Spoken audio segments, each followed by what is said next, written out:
Hello, AP Computer Science A students. Welcome to May 7th and to another beautiful day of online learning. Let's go ahead and get started. Today's question of the day: once the recursive process has started, the only way to end it is to satisfy the base case. Do you believe this statement is true or false? After giving you a moment to study the statement, it is a true statement.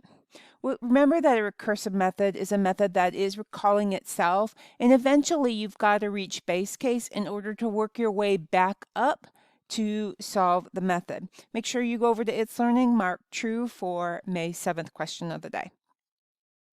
Today's assignments: watch the daily overview video, which you're doing right now, and complete question of the day. I want you to watch recursion trace examples, and there's about 5 videos in the lesson.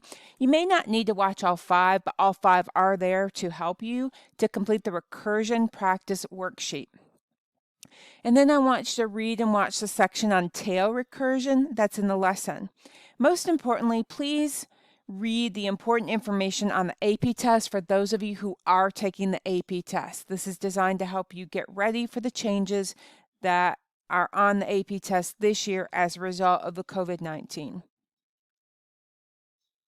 The demo exam became live on May 4th, and you should have received the link via the email that you used to register for the AP test.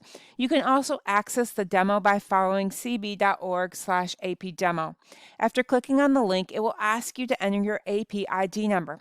If you don't have your AP number, you can just type practice. Your AP ID number will be on your e-ticket for the actual exam, which can be accessed through My AP Classroom.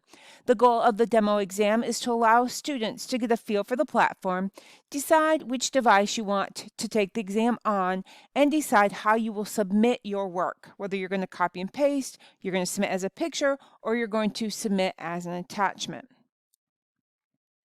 And then missing assignments: the last day to submit missing assignments is May 22nd for grades 9 through 11, and the last day to submit missing assignments is May 15th for grades 12. The reason we have the earlier last day to submit missing assignments for seniors is so that we can finalize senior grades for graduation purposes. Also, if you did not take the Unit 9 exam, assessment, please make sure you do so that I can update that grade in the gradebook. And if you didn't do good on the Unit 9 and would like a second attempt, just let me know and I can certainly open that up for you.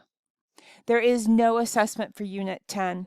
So what you see on the planner for today is actually going to be the last assignments that we will have for Unit 10. If you have any questions, go ahead and contact me through It's Learning. Otherwise, have a great day.